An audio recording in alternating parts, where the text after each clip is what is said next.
The storm had passed, but the sky refused to clear.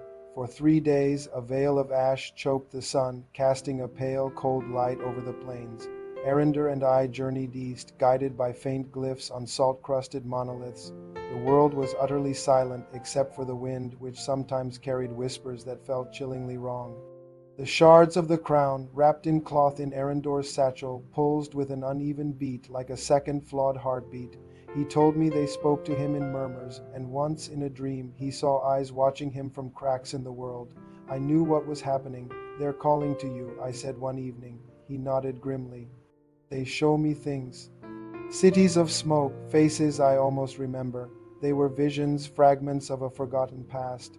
The crown remembers its kings, and as he said, its mistakes. We reached the foothills of Varith, where black cliffs rose like teeth. The wind howled through the ravines, sounding like a distant, mournful song. The old text spoke of a shrine hidden here, the resting place of the second shard, guarded by followers of the hollow gods. When Arender asked who they were, I explained, men who worship the silence itself. When the gods vanished, they believed the emptiness that followed was a god in its own right.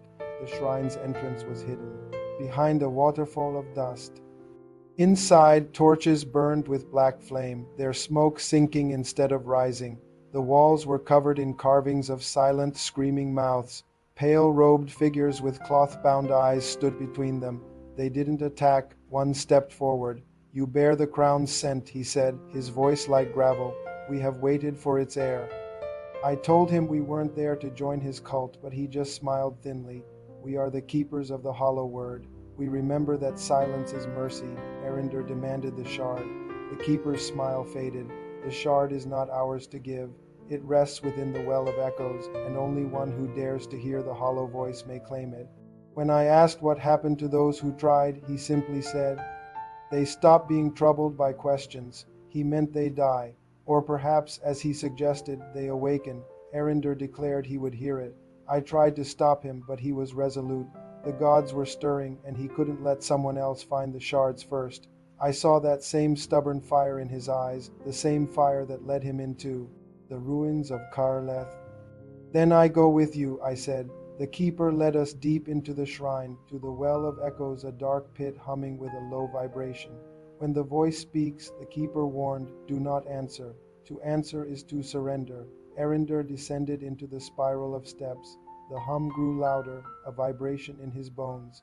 Then the words began, not in his ears, but inside his skull. "Child of ash, do you seek to mend or to break?" He kept moving. In a cavern at the bottom, the second shard hovered, pulsing faintly. As he reached for it, the voice screamed, showing him visions of hollow thrones and armies of salt. "Take it," it whispered gently. "End the silence." He reached out, and his torch died. A cold hand grasped his wrist. A shadow took shape, wearing his own face, but hollow-eyed and screaming silently. He stumbled back, grabbed the shard, and the cavern erupted in light. When he awoke, he was on the shrine floor, with me shaking him. The keeper looked on with grim satisfaction. "You heard it," he said, "and yet you live."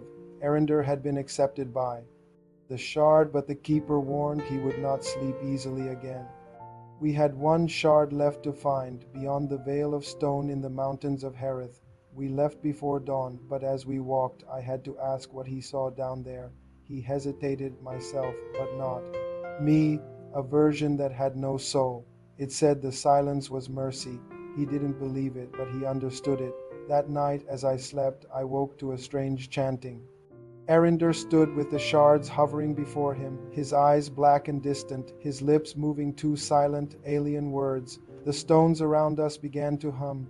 I screamed and lunged, tearing the shards from the air. The light vanished. Arender collapsed, confused and afraid. "You were calling them," I told him, my voice shaking. "The shards, they were binding to you." We didn't sleep again.